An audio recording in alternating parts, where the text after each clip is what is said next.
Good morning. बात करेंगे आज बर्थ टाइम रेक्टिफिकेशन की कि अगर चार्ट में बर्थ टाइम में एरर हो, कुछ 2-3 मिनट का 4 मिनट का हेरफेर हो, तो उसको करेक्ट कैसे कर सकते हैं। पहली चीज़, रिक्वायरमेंट क्या है, ज़रूरत क्या है, ध्यान से समझिए। लग्न चार्ट में अगर 2-3 मिनट का फ़र्क आएगा तो हो सकता है कुंडली बिल्कुल वैसे की वैसे ही बन के निकले, बहुत संभावना इस बात की है। लेकिन जब मैं डिविजनल चार्ट बनाऊंगा तो हो सकता है वो गलत आए, मेरे डिविजनल चार्ट इनएक्यूरेट निकल के आ जाए। फॉर एन एग्जांपल, उदाहरण के लिए लेट्स से मेरा D9 बनाया गलत टाइमिंग से और D9 में कुछ चेंजेस आ गए, क्योंकि ये राशि को 9 पार्ट्स में डिवाइड करता है। ठीक है, तो अब क्या हुआ, मैंने क्लाइंट को बोला कि आपका 10th हाउस का लॉर्ड जुपिटर के गुरु के नौमांश में है, तो आप अपने प्रोफेशन में जुपिटर संबंधी चीज़ों को इन्वॉल्व कर सकते हैं। लेकिन 2 या 3 मिनट के टाइम के फेयर के साथ में आपका जो 10th हाउस का लॉर्ड है वो जुपिटर के नहीं, एक्चुअल में सैटर्न के नौमांश में है। तो अब जुपिटर पूरी तरह से अलग प्लानेट है और सैटर्न पूरी तरह से अलग प्लानेट है। तो यहाँ प्रॉब्लम क्रिएट होगी कि हम गलत टाइम को मैच करके गलत प्लानेट से रिलेटेड चीज़ें उसको रेफर कर रहे हैं। तो कर लेना चाहिए एक बार। दूसरा, कई बार अंतरदशाएं आपको सही से काम करती हुई नहीं दिखेंगी, इसका कारण भी हो सकता है बर्थ टाइम रेक्टिफिकेशन। ठीक है। तीसरा, नेगेटिव आपके पास आके बोलता है कि मेरा जन्म 4:10 के आसपास है, मैं श्योर नहीं हूँ, या 4:10 से 4:20 है, या 10-1 मिनट का कहीं कोई डिफरेंस दिखाई देने लगता है। तो उस केस में हम कुछ टेक्निक्स यूज़ करते हैं, और केवल एक टेक्निक नहीं है, कई सारी हैं, एक एक करके उनके बारे में समझ लेंगे। क्लियर है यहाँ तक? इसमें हम लोग चूंकि इस सेशन में पूरे में आपका केपी का कहीं रोल हम लोग इंक्लूड नहीं कर रहे हैं, लेकिन बर्थ टाइम रेक्टिफिकेशन के लिए मैं आपको इसका भी एक टूल यूज़ करना बताऊंगा। अच्छा है, और 4-5 तरीके से आप कर सकते हो। थोड़ा सा कैलकुलेटिव है, मैथमेटिकल स्किल्स यूज़ करनी होंगी। कुछ चीज़ें आपको ऑनलाइन सॉफ्टवेयर या वेबसाइट पे कहीं मिल जाएंगी। मैं चाहूँगा कि शुरू में अपने हाथ से करें, और कुछ चीज़ें आपको करनी ही पड़ेंगी। देखिए, 2 कॉन्सेप्ट हमें याद रखने हैं यहाँ, घटी और विघटी। ये आपको इससे फैमिलियर होना पड़ेगा। ये टर्म्स क्या हैं? 1 घंटे के अंदर 2.5 घटी होती है, 2.5 घटी 1 घंटे में, यानी कि 60 मिनट में आपको 2.5 घटी मिलती है। उसके बाद मैं इसको बोल सकता हूँ कि भाई 24 मिनट की 1 घटी होगी, क्योंकि अगर 60 मिनट में 2.5 घटी है, इसका मतलब 24 मिनट में 1 घटी, फिर अगले 24 मिनट में 1 घटी आ जाएगी आपकी, तो 48 मिनट हो गए। फिर बचे आपके 12 मिनट, जो आपको देगी 0.5 घटी, यानी इस तरह से आपकी 1 घंटे में 2.5 घटी का समय निकल के आ जाता है। तो घटी क्लियर है, 1 घंटे में 2.5 घटी निकलनी है। ठीक है। और 1 घटी में 60 विघटी होती हैं, जिनको हम कभी कभी पल भी कहते हैं। पल जो हिंदी का शब्द है वो बेसिकली विघटी ही है। ठीक है। क्यों देखना है इनको? क्योंकि मुझे एक्चुअल कैलकुलेशन विघटी का करना है कि किसी भी टाइम में कितनी विघटी बन के आती हैं, ये पूरा कैलकुलेशन विघटी के बेस पे किया जाएगा। ठीक है। तो ये कुछ टर्म्स हैं, आगे कैसे यूज़ करेंगे वो समझा दूंगा अभी। ये याद रखना है, ये याद नहीं रखना, ये बस ऐसे मैं आपको बता रहा हूँ। एक टर्म है जिसको बोलते हैं हम निमेश, कुछ लोग बोलते हैं निमेशा।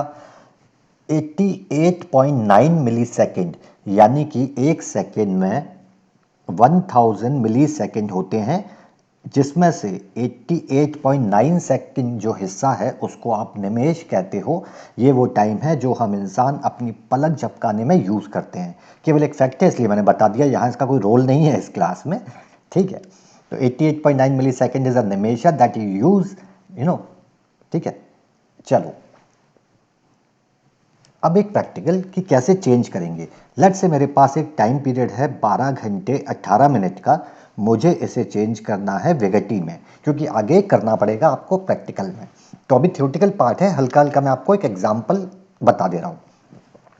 क्या करना है, 12 घंटे मेरे पास, 12 घंटे को पहले घटी में चेंज करूँगा तो मुझे पता है 1 घंटे में 2.5 होती हैं, तो 12 घंटे में 12 का मल्टीप्लाई कर दोगे 2.5 से तो आपके पास आ जाएंगी 30 घटी आ गई। प्लस साइड में लिख देता हूँ मैं थोड़ा सा कैलकुलेशन के लिए, तो मेरे पास 30 घटी यहाँ पे आ गई, 12 घंटे का काम खत्म। अब बचता है 18 मिनट। दो तरीके हैं, या तो मैं इसको घंटों में चेंज कर लूँ 60 से डिवाइड करके या बाकी सारे कैलकुलेशन। एक दूसरा तरीका जो मैं यूज़ करता हूँ वो बता देता हूँ। चूँकि 24 मिनट में 60 विघटी होती हैं, क्यों? क्योंकि 24 मिनट में एक घटी और एक घटी में 60 विघटी, यानी कि मैं बोल सकता हूँ कि अगर 24 मिनट में 60 विघटी होती हैं तो 18 मिनट में कितनी होंगी? 45। टफ लग रहा है कैसे होगा कैलकुलेशन? और इजी करके बता देता हूँ कैसे करते हैं, जो मैं यूज़ करता हूँ। 24 मिनट और 18 मिनट में मुझे कोई संबंध दिखाई देता है, यहाँ 6 कॉमन है, तो मैंने जब इस 24 मिनट के 4 हिस्से करूँगा, 6 से डिवाइड किया तो 4 हिस्से आए, 6 मिनट के 4 हिस्से, और यहाँ पे 6 मिनट के 3 हिस्से। जब मैंने 18 मिनट को डिवाइड किया 6 से, यानी ये दोनों में क्या कॉमन है? 6 मिनट कॉमन है। ये 4 हिस्से हैं, ये 3 हिस्से हैं। अब मुझे क्या करना है? उसी हिसाब से 60 विघटी को चेंज कर देना है। तो 60 विघटी को 4 हिस्सों में चेंज कर बांटूंगा तो 15-15 के हिस्से आ जाएंगे। तो यहाँ पे 4, यहाँ पे कितना है? 3, यानी 3 का मतलब एक हिस्सा 15 का है तो 3 हिस्से हो जाएंगे 45 के। ये रेशो प्रपोर्शन के हिसाब से कैलकुलेट है, आपको नहीं करना ये सब तो आप इसको 18 जो मिनट है इसको आप डिवाइडेड बाय 60 करेंगे। मैं एक बार फिर क्लियर कर देता हूँ। 18 मिनट को आप घंटों में चेंज कर लीजिए, 60 से डिवाइड करेंगे तो 0.3 आ जाएगा, यानी टोटल आवर्स आपके पास आ जाएंगे 12.3। इसको जब घटी में चेंज करोगे तो 2.5 का गुणा करोगे, और जब विघटी और बनाना होगा तो 60 से मल्टीप्लाई और कर दोगे तो आपको विघटी में आंसर मिल जाएगा। मैं क्या यूज़ करता हूँ समझ लीजिए, मैं 12 घंटे को सीधे 150 में मल्टीप्लाई कर देता हूँ। क्यों? क्योंकि पहले मैं 2.5 से मल्टीप्लाई करूँगा, फिर 60 से मल्टीप्लाई करूँगा विघटी बनाने के लिए, तो मैं सीधा 150 से मल्टीप्लाई कर देता हूँ 150 से। ठीक है, तो 150 से मल्टीप्लाई करूँगा तो मेरे पास आ जाएंगी 1800 विघटी, 1800, और 18 मिनट में मुझे मिल जाएंगी 45 विघटी, यानी कि टोटल विघटी आएंगी मेरे पास 1845। मैथमेटिकल कैलकुलेशन है, आप अपनी ईज़ के हिसाब से कितने बहुत तरीके हैं जो चाहें यूज़ कर सकते हैं। मुझे इवेंचुअली एक टाइमिंग को विघटी में चेंज करना है, तो 2 से 3 तरीके मैंने बताए हैं। इसके अलावा जो आपको पसंद हो कर सकते हैं। सॉफ्टवेयर अवेलेबल होते हैं, उसके थ्रू आप ऑनलाइन कर सकते हैं, कैलकुलेटर यूज़ कर सकते हैं। तो यहाँ तक क्लियर है? हमने ये समझा कि हमें हर चीज़ को विघटी में चेंज करना है और किस किस तरीक़ों से कर सकते हैं। नेक्स्ट देख लेते हैं। अब मुझे क्या क्या चीज़ें चाहिए होंगी। लेट्स से किसी का जन्म 4:10 पे है, तो आपने चार्ट बनाएंगे उसका, तो देखेंगे जिस दिन उसका जन्म हुआ उस दिन सूर्योदय का समय क्या था उस दिन का। अब ये कहाँ मिलेगा? ऑब्वियस सी बात है, जो सॉफ्टवेयर आप यूज़ कर रहे होंगे उसमें मिल जाएगा, नहीं तो पंचांग तो हमारे पास है ही, आप उसमें देख सकते हैं। जन्म का समय ये है यहाँ पे 4:10, AM PM जो भी हो, और इस चार्ट के हिसाब से जन्म नक्षत्र क्या आया, लेट्स से भरणी नक्षत्र आया, अश्विनी आया, और वॉटेवर, है ना। तो ये 3 चीज़ें हमें चाहिए होंगी। एक नंबर जो आपको याद रखना है वो है 4/9, यानी कि 4/9। ये आगे काम आएगा। केवल थ्योरी बता रहा हूँ अभी आपको, प्रैक्टिकल 2 एग्जाम्पल करा दूंगा, आसान से अभी इजी के, फिर आगे टफ वाली प्रैक्टिस कर लेंगे। ये 4 चीज़ें हो गई। पांचवी चीज़, आपको केतु के नक्षत्र याद रखने हैं। क्यों रखने हैं? विंशोत्तरी दशा कहाँ से शुरू होती है?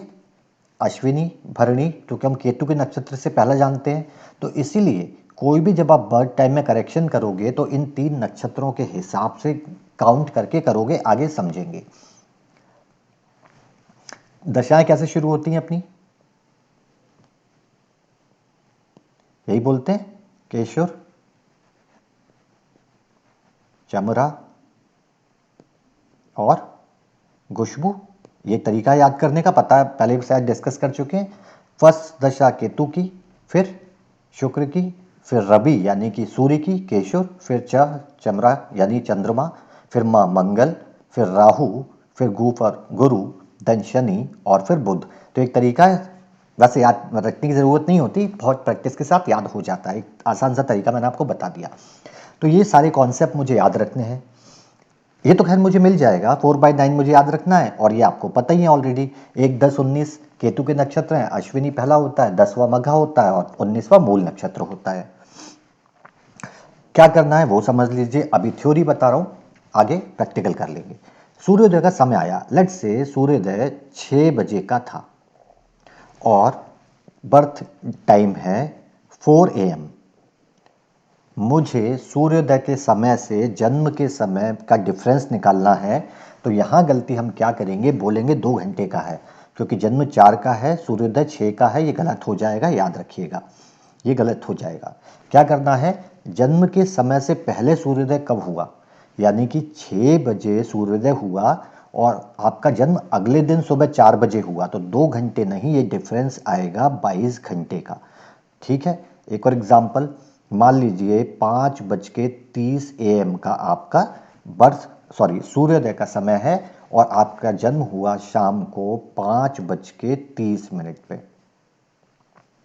तो क्या होगा, फिर आप क्लियर बोल सकते हो कि भाई सूर्योदय के समय से ये 12 घंटे का डिफरेंस आ रहा है। तो कभी 12 घंटे आएगा, कभी 12 घंटे 18 मिनट आएगा, कभी 12 घंटे 16 मिनट आएगा, हो सकता है कुछ सेकंड में भी आए। ठीक है, ये निकाल लेंगे, जन्म नक्षत्र आपको मिल जाएगा। इसका बात बाद में करेंगे। तो मेरे पास जैसे ही एक समय आया, ठीक है, एक सेकेंड, मेरे पास एक टाइमिंग आ गया कि ये डिफरेंस हुआ, और अब यहाँ पे जो ये डिफरेंस आएगा, ठीक है, जो ये डिफरेंस आएगा उसको मैं क्या करूँगा, विगटी में चेंज करूँगा, जो हमने पिछले में किया। अभी प्रैक्टिकल समझेंगे। विगटी में चेंज करने के बाद क्या करना है, इसको मैं 4/9 से मल्टीप्लाई कर दूंगा, गुणा कर दूंगा। फिर देखूंगा कि रिमाइंडर या जो आप बोलते हो शेष फल कितना आ रहा है, मतलब कि क्या बचेगा लास्ट में। अगर पूरा डिवाइड नहीं हो रहा तो या तो पूरा डिवाइड हो जाएगा तो आंसर में 0 बचेगा रिमाइंडर में, या फिर कुछ नंबर बचेगा। फिर समझाता हूँ एक बार। इन दोनों के टाइम का डिफरेंस निकाल लिया, लेट्स से जो भी आया 12-15 घंटे, चलिए मान लेते हैं आपके पास आ गया 1800 वेगेटी आ गया कैलकुलेट करके। तो जब मैं इसको 4/9 करूंगा, तो जब यहाँ डिवाइड कर दूंगा तो कुछ भी नहीं बचेगा, यानी 0 रिमाइंडर आएगा। लेकिन यही वेगेटी अगर 1801 हो तो रिमाइंडर कितना आ जाएगा आपका, 4 बच जाएगा लास्ट में। ठीक है, तो बस यहाँ तक कंप्लीट करना है। आगे इस रिमाइंडर के बेस पे इन नक्षत्रों को देखना है, यहाँ से काउंटिंग होगी और समझ में आएगा कि क्या ये बर्थ टाइम सही है या नहीं है, या कितने करेक्शन करने की ज़रूरत है, वो आगे समझेंगे। मैंने प्रोसेस बताया है कि क्या क्या ज़रूरी होगा। तो 2 चीज़ें क्या क्या हुई, एक तो ये पूरी चीज़ें कि विगटी में चेंज करना है, कैसे करते हैं वो हमने समझ लिया। ठीक है, उसके बाद हमें क्या प्रोसेस करना है, जो डिफरेंस आएगा टाइम का उसको विगटी में चेंज करेंगे, 4/9 से मल्टीप्लाई करेंगे और रिमाइंडर कहीं पे लिख देंगे। चलिए, अब और थोड़ा सा मैथमेटिकल पार्ट आएगा। मान के चलिए आपने एक कैलकुलेशन किया, जहाँ टाइम डिफरेंस निकाल लिया आपने, उसको कन्वर्ट किया तो 42 घटी, यानी कि 42 घटी को मैं लिख सकता हूँ 41 घटी और 60 वेगटी, क्योंकि 60 वेगटी भी 1 घटी हो जाएगा, तो ये जाके 42 हो जाएंगी। क्यों लिखा है भी समझा दूंगा। और जब इसको मैंने 42 घटी को चेंज किया वेगटी में, यानी कि 60 से मल्टीप्लाई किया, तो 2520 वेगटी मेरा आंसर आ गया। अब मुझे क्या करना है अगली प्रोसेस में, मैंने आपको बताया 2520 जो आपका विगटी आया है, इसको मुझे एक नंबर है 4/9, इससे मुझे डिवाइड करना है। जब मैं इससे डिवाइड करूंगा तो मेरे पास रिमाइंडर कुछ भी नहीं बचेगा, क्योंकि ये पूरा डिवाइड हो जाएगा। यहाँ तक क्लियर है, ये तो हम पहले भी बात कर चुके। 2520 विगटी को 4/9 से मल्टीप्लाई किया तो मेरे पास रिमाइंडर कुछ भी नहीं बचा। अब मेरी प्रॉब्लम है दूसरी, मेरा रिमाइंडर जो है वो 0 आ रहा है, पर मुझे 0 चाहिए नहीं। सब अभी ये ध्यान मत दीजिएगा कि क्यों नहीं चाहिए, वो आगे क्लियर हो जाएगा। मुझे रिमाइंडर या शेष फल 0 नहीं चाहिए। ठीक है, तो क्या चाहिए भाई, मुझे रिमाइंडर चाहिए 4 का। तो 4 का रिमाइंडर कब आएगा, जब मैं इन विगटी में कुछ चेंज कर दूं। तो क्या चेंज करूं कि मेरे पास रिमाइंडर 4 आए, और ये आपको सॉफ्टवेयर नहीं बताएगा, ये खुद करना पड़ेगा। ठीक है, तो अब गौर से समझिए, आपका रिमाइंडर 0 आ रहा है, शेष 0 आ रहा है, आपको कितना चाहिए? 4 की रिक्वायरमेंट है। लेकिन एक चीज़ गौर कीजिए, मैंने क्या किया था, 2520 को पहले 4 से मल्टीप्लाई किया, फिर 9 से डिवाइड किया। यानी कि अगर मैं इस वेगिटी में एक बढ़ा देता हूँ गलती से, तो टोटल बढ़ेगा कितना? क्योंकि यहाँ 4 से मल्टीप्लाई हो रहा है तो 4 बढ़ जाएगा। समझ पा रहे हैं? जैसे ही मैंने वेगिटी में एक बढ़ाया तो यहाँ क्या होगा, आंसर में 4 बढ़ जाएगा। तो जो जो डिवाइड पूरा हो रहा था 0 रिमाइंडर के साथ में, वो क्या हो जाएगा, अब वो डिवाइड नहीं होगा, 4 का रिमाइंडर छोड़ देगा। करके देख लेते हैं। मैंने 2520 की जगह 2521 वेगेटी कर दिया, और इसको 4 से जब मल्टीप्लाई करूंगा तो आपका आंसर आ जाएगा 10,084 वेगेटी, 10,084 वेगेटी। अब इसको आप 9 से डिवाइड करके देख लीजिए, 10,080 तक तो पूरा डिवाइड हो जाएगा, बच जाएगा आपके पास 4, यानी कि आपका रिमाइंडर 4 आ गया जो आपको चाहिए था। ठीक है, क्यों चाहिए, मैंने क्यों 4 निकाला, ये आगे समझा दूंगा। अभी मैथ्स का थोड़ा सा पोर्शन बता रहा हूँ कि अगर मुझे रिमाइंडर कुछ और चाहिए तो वो रिमाइंडर लाने के लिए वेगिटी में कैसे मैं चेंज करूँगा। एक और एग्जांपल देख लीजिए, मुझे अभी रिमाइंडर चाहिए 2, शेषफल 2 चाहिए। अब अगर मैं एक वेगेटी बढ़ा देता हूँ तो क्या होगा, 4 बढ़ जाएंगी, जबकि मुझे 2 ही चाहिए। तो मैं कम करता हूँ। बढ़ाने में अगर आप 1 बढ़ाते हो तो 4 बढ़ेंगी, 2 बढ़ाते हो तो 8 बढ़ेंगी, 3 बढ़ाते हो तो 12 बढ़ेंगी, और जैसे ही 12 बढ़ी ये 9 से फिर डिवाइड हो जाएगा और 3 रिमाइंडर बच जाएगा। जब कम करना है, मतलब कि मुझे रिमाइंडर अगर 2 चाहिए, तो मैं क्या करूँगा, 4 वेगेटी कम कर दूंगा। यानी कि अब मैं 2516 ले लूँगा। इसको जब मैं 4 से गुणा करूँगा तो आपका आंसर आएगा 10,064, और जब आप इसे 9 से डिवाइड करोगे तो आपके पास रिमाइंडर आ जाएगा 2। ठीक है, क्यों लॉजिक है इसका, कि जब मैं 4 वेगेटी कम कर रहा हूँ, ठीक है, जब मैं 4 वेगेटी कम कर रहा हूँ, इसका मतलब मैं 4 से मल्टीप्लाई यानी कि 16 कम कर रहा हूँ। क्लियर हो रहा है? मैं 16 को कम कर रहा हूँ, और 16 कम होने से क्या होगा, जो नंबर पहले 18, क्लियर कर देता हूँ, 18/9 डिवाइड हो गया था, अब अगर आप इसमें से 16 करके देखो तो 2/9 बचेगा, जो 2 डिवाइड नहीं होगा, यानी रिमाइंडर आपका 2 आ जाएगा। प्रैक्टिकली भी करके देख सकते हैं। आपको ये समझना होगा कि अगर मुझे रिमाइंडर 2 चाहिए तो मुझे टोटल आंसर में वेगेटी में मैं कितना कम करूं कि उस संख्या को 9 से भाग दूं तो मेरा आंसर में भी 2 बच जाए। तो मैंने क्या किया, मैंने 4 वेगेटी कम की। क्यों? क्योंकि अगर मैं टोटल में जो आपका आंसर आया, लेट्स से x आपकी वेगेटी है, मल्टीप्लाइड बाय 4 किया और 9 किया, ये x आपकी वेगेटी है। मैं यहाँ जो भी कम करूँगा उसका 4 गुना कम हो जाएगा। ठीक है, तो मैंने क्या किया, 4 कम किया यानी कि 16 कम हो गया। तो किसी नंबर जो 9 से पूरा डिवाइड हो रहा था, उसमें से जब आप 16 कम कर देंगे तो क्या बचेगा, 2 बच जाएगा, क्योंकि 9 से पूरा डिवाइड होता, जो पहले हो रहा था आपने 16 कम कर दिया, यानी कि 2 का रिमाइंडर उसमें से बच जाएगा। आप कई सारे तरीके यूज़ कर सकते हैं। तो ये क्लियर है कि मुझे अगर रिमाइंडर स्पेसिफिक चाहिए, 2 चाहिए, 4 चाहिए, 3 चाहिए, 5 चाहिए, तो मुझे थोड़ा सा कैलकुलेशन उसमें करना पड़ेगा, समझना पड़ेगा। एक और चीज़ है, ज़रूरी नहीं है प्लस करके ही हो सकता है आप 2 वेगेटी प्लस करके और 7 वेगेटी माइनस करके सेम आंसर ले आएँ। लेकिन मैं क्या चूज़ करूँगा, हमेशा पास वाला फिगर, 2 की जगह, सॉरी 7 की जगह मैं 2 को प्रेफर करूँगा, 7 को नहीं। तो नियर अबाउट कैलकुलेशन हम सेलेक्ट करेंगे। शुरू में लगेगा, थोड़ा सा टाइम टेकिंग है, और बिल्कुल है, मेहनत करना पड़ेगा, हाथ से करना पड़ेगा। इसीलिए आपके पास 20 एक्सरसाइज है, इसके बाद करेंगे। ठीक है, पहले मैं आपको प्रैक्टिकल भी एक करके बता देता हूँ एग्जैक्ट क्वेश्चन कैसे होगा। यहाँ तक क्लियर है? थोड़ा बहुत चीज़ें नहीं समझ में आई, एग्जाम्पल में आ जाएंगी। ये प्रैक्टिकल है, एक नेटिव है, 6:12 का बर्थ टाइम है, सॉरी सूर्योदय का समय है, 3:30 AM मॉर्निंग में उनका जन्म का समय है, जन्म नक्षत्र मूल ही है। अब ये केतु का ही नक्षत्र है, याद रखिए, जहाँ से हम काउंटिंग की बात कर रहे हैं। दो एग्जाम्पल लिए, एक केतु का नक्षत्र नहीं होगा और एक केतु का नक्षत्र है। इसका फर्क क्या आएगा वो समझा दूंगा। मैंने चार्ट बनाया तो मैंने देखा जन्म नक्षत्र मूल नक्षत्र में जन्म हुआ है। मुझे क्या करना है? सबसे पहले मुझे इनके डिफरेंस निकालने की, भाई कितने घंटे कितने मिनट। तो सुबह 6 बजे से अगले दिन 3:30, 6:12 से 3:30।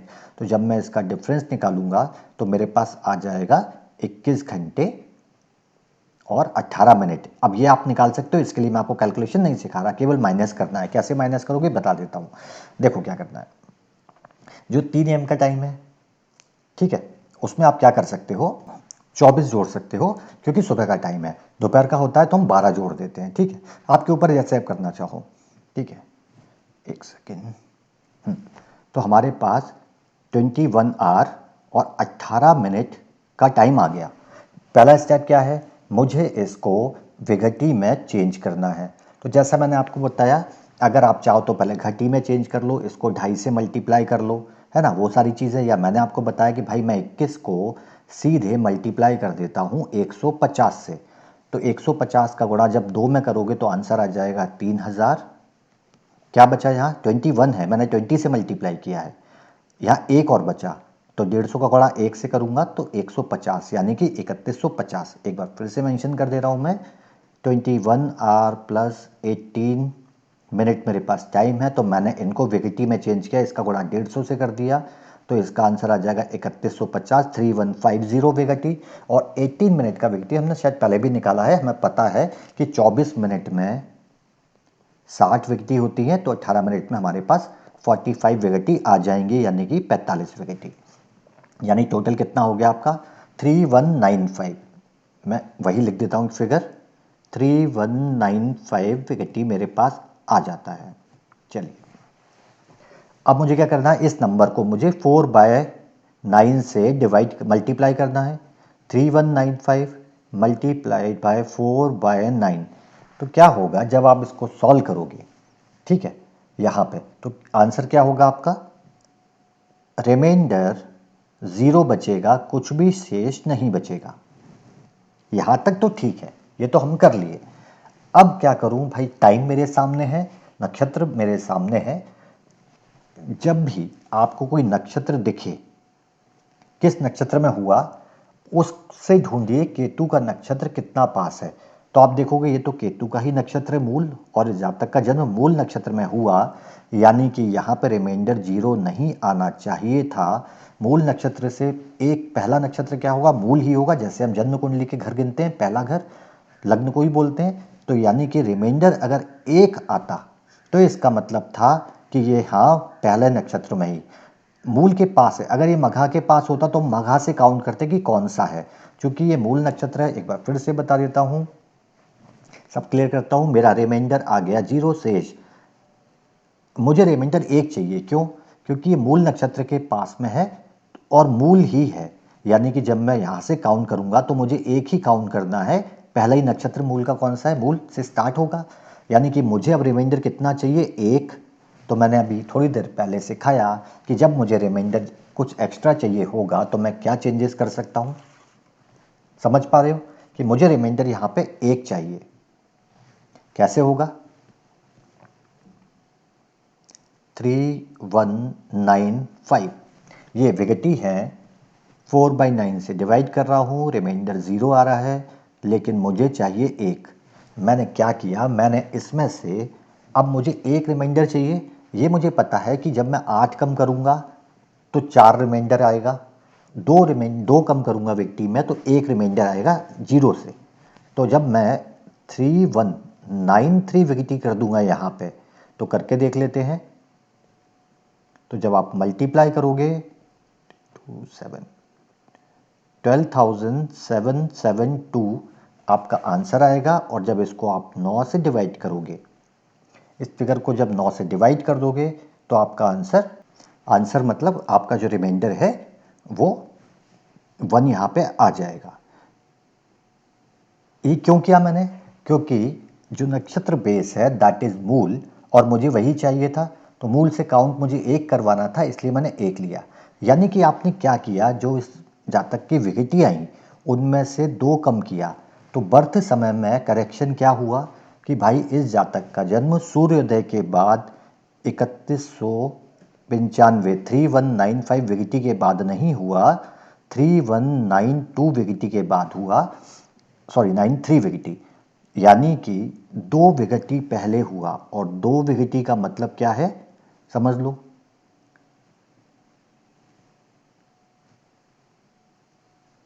24 मिनट में 60 विकेटी होंगी, ठीक है। तो 2 विकेटी में कितना समय होगा, है ना, सेकंड्स में समय होगा, 0.4 सेकंड ऐसा कुछ, 4 सेकंड लगभग कुछ, है ना। क्या बहुत मेजर इफेक्ट पड़ेगा, डिपेंड करता है, हो सकता है। अब चूंकि यहाँ पे तो ठीक है, आपकी 2 ही विकेटी चेंज हुई, इसीलिए 1 सेकंड रुकिए, थोड़ा सा इजी हो जाए इसलिए एक चीज़ और मैं बता दे रहा हूँ। जैसे हमने देखा 24 मिनट में 1 घटी, उसी तरह 24 सेकंड में 1 विकेटी हो जाएगी। चाहो तो याद कर सकते हो। तो यहाँ पे हमारे पास हमने कितना करेक्शन किया, 2 विकेटी, यानी कि हमने जो टाइम था जातक का उसको 48 सेकंड चेंज कर दिया, 48 सेकंड 2 विकेटी के हिसाब से। तो यहीं अगर आपने 8 विकेटी चेंज किया होता तो आप 2-3 मिनट से ऊपर के टाइम भी चेंज कर सकते हो। अब ये तो मूल नक्षत्र में ही था, तो हो सकता है थोड़ा सा कंफ्यूजन हो। एक एग्जांपल मैं आपको और क्लियर कर देता हूं, समझ लीजिए। देखिए 5:27 AM सूर्योदय है, बर्थ टाइम है 9:11 का, जन्म का नक्षत्र चार्ट बनाया तो आया पूर्व फाल्गुनी। मैंने 11th क्यों लिखा है, ताकि आपको देखते ही समझ में आ जाए कि मुझे कहाँ से काउंट करना है, किसके पास में है, केतु के नक्षत्र, जो 10वां नक्षत्र है मघा, वहाँ से।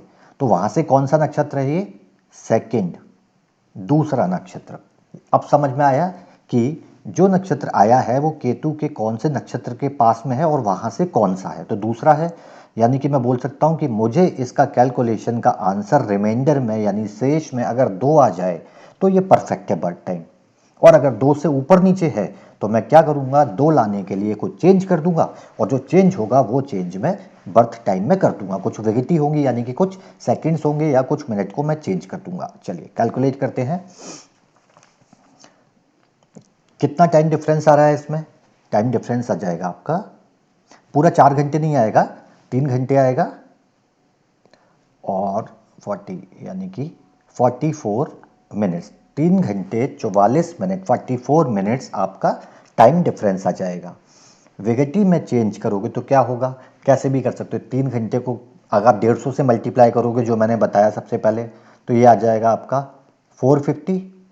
आप दोबारा से देखिए, ये 44 मिनट है, 44 मिनट है, 24 मिनट क्या देगा आपको, 24 मिनट 1 घटी बना के देगा, यानी कि 1 घटी यहाँ से और मिल जाएगी, 1 घटी मतलब 60 विकेटी और, तो यहाँ लिख लिया 60 विकेटी।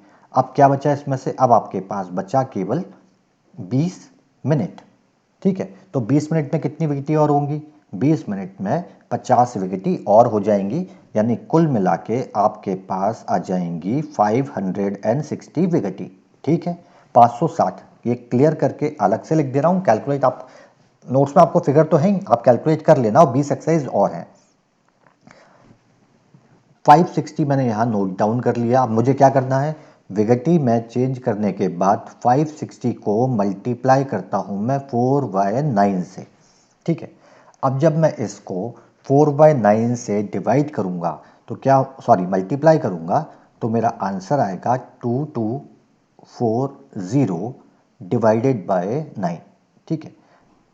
यानी कि मेरा रिमाइंडर आप देखोगे 6 2 8, यानी कि रिमाइंडर मेरा 8 बचेगा। अब इस पे ध्यान मत देना ये 2 4 6 क्यों किया, ठीक है, ये मैथमेटिकल तरीके हैं, बाद में कभी फुर्सत में समझ लेंगे। रिमाइंडर क्या बचा 8, मुझे चाहिए क्या था क्वेश्चन में, मुझे तो 2 ही चाहिए था, क्योंकि मघा से सेकंड नक्षत्र में जातक का जन्म हुआ, यानी कि बर्थ टाइम में कुछ ना कुछ मुझे करेक्शन करना पड़ेगा। अब आप समझना, करके देखोगे, कुछ टाइम में प्रैक्टिस हो जाएगी। मैं आपको डायरेक्ट बता दे रहा हूँ, 560 मेरा आंसर आया था विकेटी का, रिमाइंडर मेरा 8 बच रहा है, मुझे 8 नहीं चाहिए, मुझे 2 चाहिए। समझ को करना कैसे बता देता हूँ। 8 तो मेरे पास है ही, यानी कि बच क्या रहा है आंसर में, 8/9 बच रहा है, यही तो बचेगा लास्ट में। ये डिवाइड नहीं हो रहा इसलिए मैं यहाँ तक छोड़ दिया मैंने आंसर। 8 मेरे पास है, अगर मैं एक वेगिटी बढ़ा दूं तो कितनी बढ़ेंगी, 4 आंसर बढ़ जाएगा। तो 8 में 4 जोड़ूंगा तो हो जाएगा 12। सोचना इस तरह से है। अब इस 12 को 9 से डिवाइड करूंगा तो रिमाइंडर 3 आएगा, यानी कि काम नहीं कर रहा। एक सेकेंड, यहाँ मेरे को इरेजर यूज करनी पड़ेगी। चलिए, मैं अगर इसमें 3 विकेटी बढ़ा दूं तो 3 विकेटी बढ़ाने का मतलब आपको 4 से मल्टीप्लाई करना है ना, जो भी बढ़ाओगे उसको, यानी कि मेरी टोटल आंसर 12 बढ़ जाएगा। 8 तो मेरे पास पहले से ही बच रहा है, 12 और आ गया तो टोटल कितना हुआ, 20। क्या इस 20 को 9 से डिवाइड करूं तो रिमाइंडर 2 आएगा, बिल्कुल आएगा। 9 से डिवाइड करोगे 2 बार 18 और 2 आंसर आ जाएगा। यानी कि मुझे क्या करना है इस क्वेश्चन में, मुझे इसके बर्थ टाइम में 560 विकेटी नहीं लेना, आंसर 563 विकेटी है। तो अब इस विकेटी को वापस बर्थ टाइम में चेंज कर लो, या आप ये बोल लो कि 3 विकेटी ऐड करना है, यानी कि 3 विकेटी का मतलब कितना हुआ, 24 सेकेंड मल्टीप्लाइड बाय 3, यानी कि 72 सेकेंड। इसका मतलब 1 मिनट 12 सेकेंड। तो ये 9:11 का समय नहीं है, ये समय हो गया 9:12 12 सेकेंड। समझ में आया कि नक्षत्रों की वैल्यू क्या है। केतु के जो 3 नक्षत्र हैं उसके पास का फिगर देखेंगे, अगर 2 से लेके स्टार्ट है तो अश्विनी के आसपास देखोगे, मघा से ऊपर निकल गया तो मघा से देखोगे, मूल नक्षत्र के ऊपर निकल गया तो मूल से देखोगे। मघा में ही है तो मघा से कैलकुलेट करोगे, अश्विनी में है तो अश्विनी से अश्विनी 1 आना चाहिए, ये अभी हमने देखा। फिर समझो एक बार, अगर अश्विनी में ही जन्म हुआ है तो मैं रिमाइंडर 1 मांगूंगा, मघा में जन्म है तो 1 मांगूंगा, मूल में जन्म है तो मुझे रिमाइंडर 1 चाहिए होगा। ठीक है, लेकिन अगर अश्विनी से आगे निकल गया, भरणी, कृतिका, तो मैं अश्विनी से काउंट कर लूंगा। मघा से आगे निकल गया तो मैं मघा से, यानी 11वें 12वें 13वें। और अगर मूल नक्षत्र से आगे आपका आंसर आ रहा है तो आप मूल नक्षत्र से काउंट करोगे कि 7वां है अगर, तो रिमाइंडर कितना आना चाहिए, 7 आना चाहिए। तो बर्थ टाइम ठीक है, अगर नहीं आता तो हम उसको 7 करवा देंगे ऊपर नीचे कुछ कैलकुलेट करके, और वहाँ पे टाइम का एडजस्टमेंट हो सकता है। अब अगर आप इंटरेस्टिंग चीज़ देखोगे तो क्या होगा, ज़्यादा से ज़्यादा क्या होगा, आपके पास रिमाइंडर 0 आ सकता है और 8 आ सकता है। 0 1 2 3 4 5 6 7 8, इससे ऊपर आ नहीं सकता, क्योंकि जैसे ही ये 9 आया 9 से डिवाइड हो जाएगा।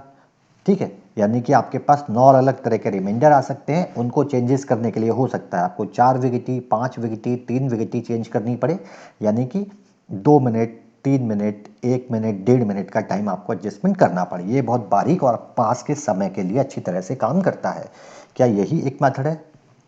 नहीं, कई सारे मेथड है।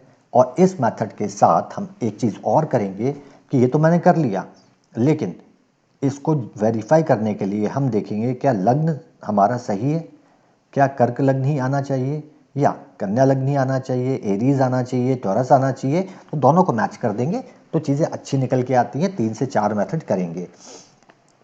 कुछ क्वेश्चन हो सकता है आपके दिमाग में रेस कर रहे हो, हाँ बताइए।